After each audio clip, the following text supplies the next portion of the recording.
Hunting Matthew Nichols is a found footage horror movie about a young woman who lost her brother over 20 years ago when him and a friend disappeared on Halloween night. Wow. There was a huge search party for them for years, but nobody could recover any bodies. And this young lady refuses to accept any of the logic and theories that people have of what happened to her brother. She doesn't trust anybody or anything because she thinks that he could possibly be out there. She wants to know what happened. She's hired a documentarian to go and sift through the case files and interview people that was associated with his disappearance. And hopefully she'll get to understand what truly happened to her brother. And as this goes on, she gets a little over obsessed about this, and it takes her down some pretty dark paths, and it starts to freak her and the documentarian out a bit. Was this movie scary?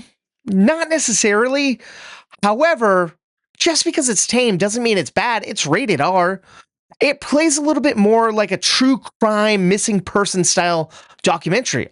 I gotta say, the third act was pretty good. It was cool. I like what was happening in that third act. But overall, it just felt like a knockoff of the Blair Witch Project in a way, which is funny because they actually talk about the Blair Witch Project in the movie. So kudos to the director for originality. I'm jokingly saying that.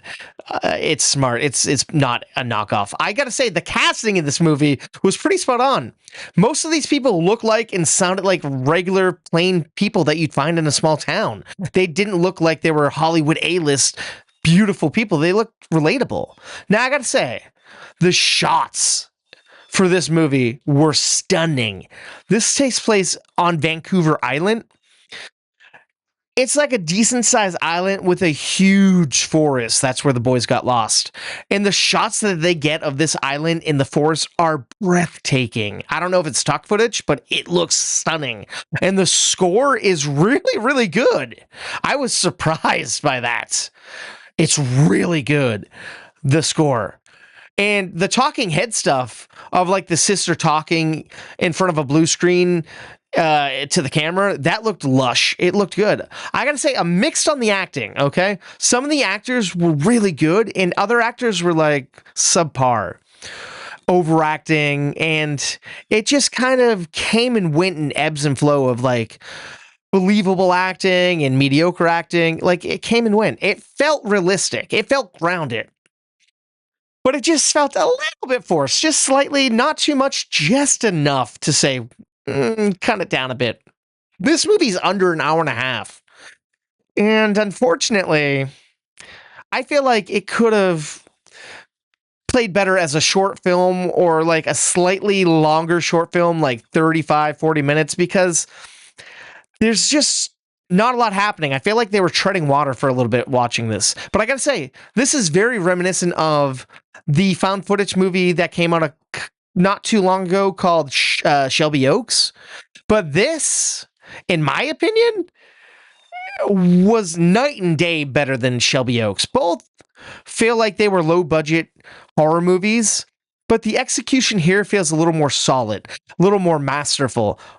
Overall, like I said, I'm mixed on this movie. I didn't hate it, but I certainly didn't love it either. I like the final act a lot, but that's not enough to say, hey, go out and see this movie on the big screen right now. But if you like paranormal horror movies and found footage movies, definitely go out and check it out for sure. But if you're like me and you're like, I don't care about found footage movies, they're blah, well, you can wait till it comes on streaming and you'll be fine in my opinion. But it's always fun to see a horror movie with an audience, but I'm not a giant horror fan. It takes a lot to make me wince at a screen, and that happened 0 times throughout this movie. Almost happened once, but it didn't.